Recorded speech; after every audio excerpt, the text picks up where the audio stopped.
Hello guys, nandito kami ngayon sa may LRT sa may Pedro Hill. Ayan, kasama ko si Daddy ngayon kasi gusto daw niyang matry ang sumakay ng LRT.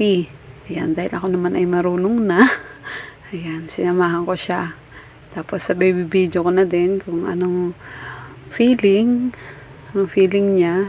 First time niya sumakay dito guys. Ayan. Ayan guys, kita nyo naman, single journey ticket lang ang meron kami. Yeah, one way lang kami, papunta po kami ngayon ng Baclaran. Balak din namin mag-ikot dun pero depende na din mamaya kung paano gagawin namin guys. Ayan, tagal ng tren. Ayan, silip-silip muna tayo. At ito na nga guys, ang inaantay namin. Dumating din ang tren. Ayan, excited na yarn.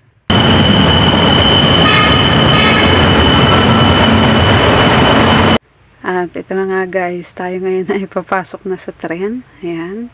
Feeling naman nagpapahuli pa ako Ayan. Kasi bibidyohan ko ang ating model. Ayan si Daddy.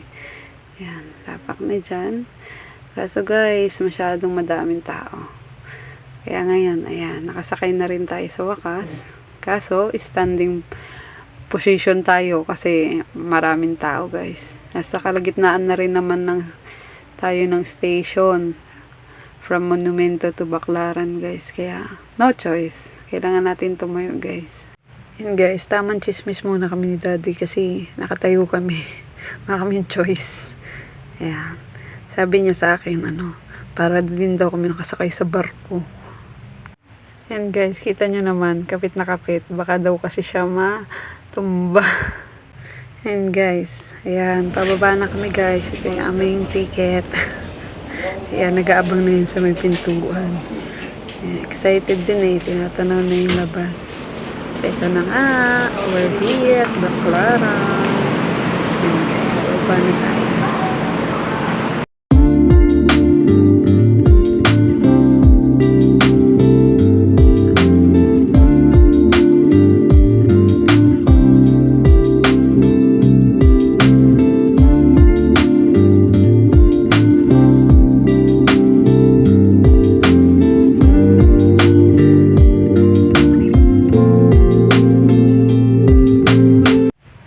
Guys, pagkababa natin, ayan, pipila pa din tayo kasi dito natin ipapasok yung ating single journey ticket. Ayan, medyo mahabang pila madaming tao.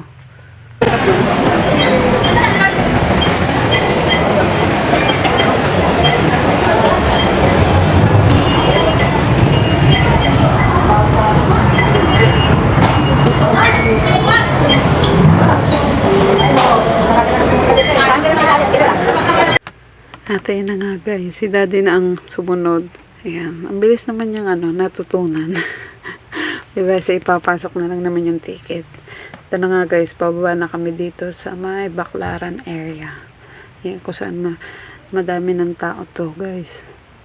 Pero dati mas madami kasi marami pa mga sidewalk vendors dati dito guys. Pero ngayon, wala na. Medyo umayos na rin ang Maynila after how many years. Ayan, kita nyo naman, kukunti na. Dati yung area na yan, puno din yan dati nang magtitinda. Ngayon wala na. Ikot lang kami dito guys. Punta kami dun sa kabila. Kasi dun din kami sasakay pabalik ng Pedro Hill. Ayan, lakad muna kami guys. Hey guys, salamat po sa patuloy na nanonood ng aming mga videos. Sana po hindi po kayo magsawa na manood ng aming everyday life dito lang po sa Ate Shawi TV. Ayan. Hindi na kami masyadong nag-ikot dito sa Baclaran guys. Kasi hindi naman pang matagalan yung aming break time. Kaya yan guys. See you po sa next nating video. Bye and God bless.